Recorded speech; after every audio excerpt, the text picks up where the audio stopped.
Okay, all of you did meditation where you observed the breath. Hope you observed the breath very full awareness. And what did you learn from breath? When you observed the breath, what did you learn from breath? Did you understand? Was it just observing the breath, or did you learn something from the breath?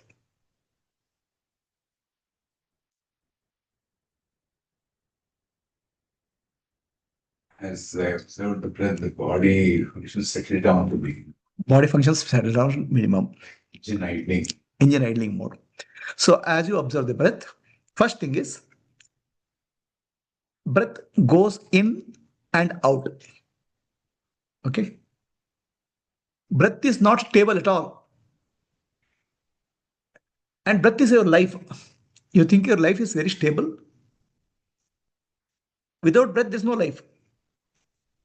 Breath goes up, in and out, keeps on changing. Is your life like that? But we want stability in life. How is it possible? Your life force itself is changing constantly. Without breath, there's no life at all. But that breath itself is constantly moving and changing.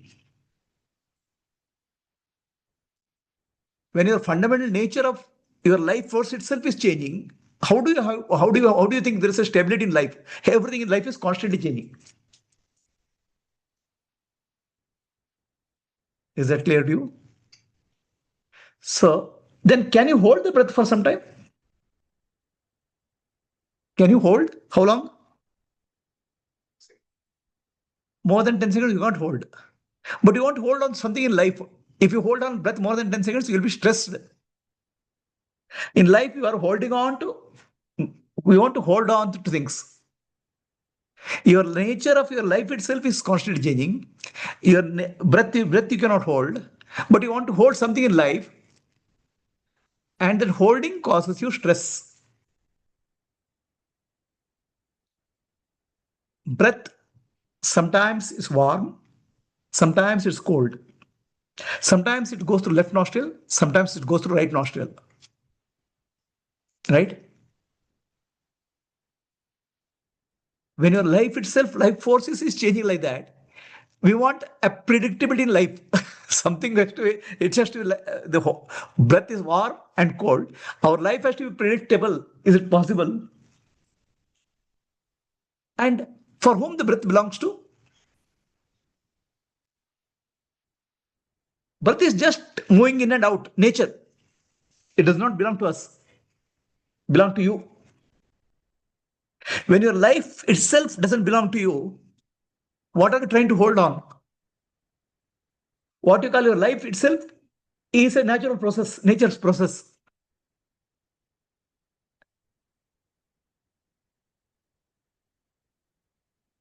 But we think that life is mine, my life.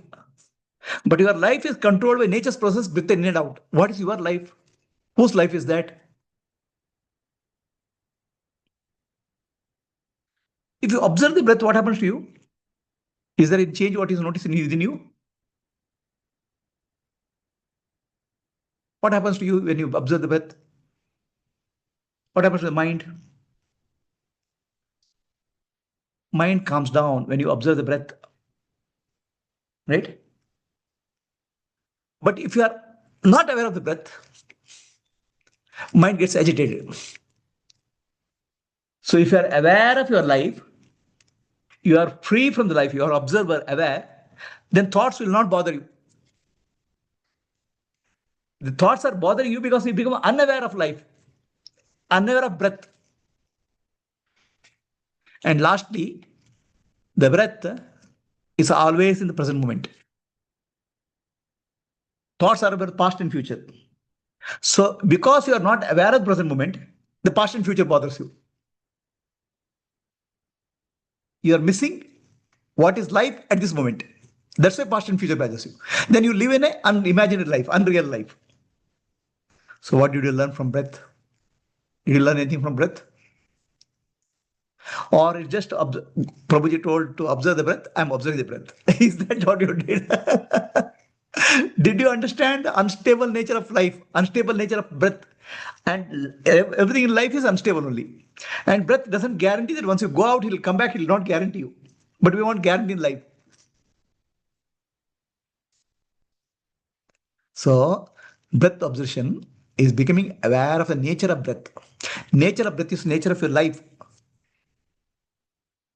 And when you become aware of the breath, you are the witness of the breath, then mind calms down. Right now, you are not. You think, this is my life. So, this is like saying, this is my breath. You're holding on to that. That causes stress. Any questions?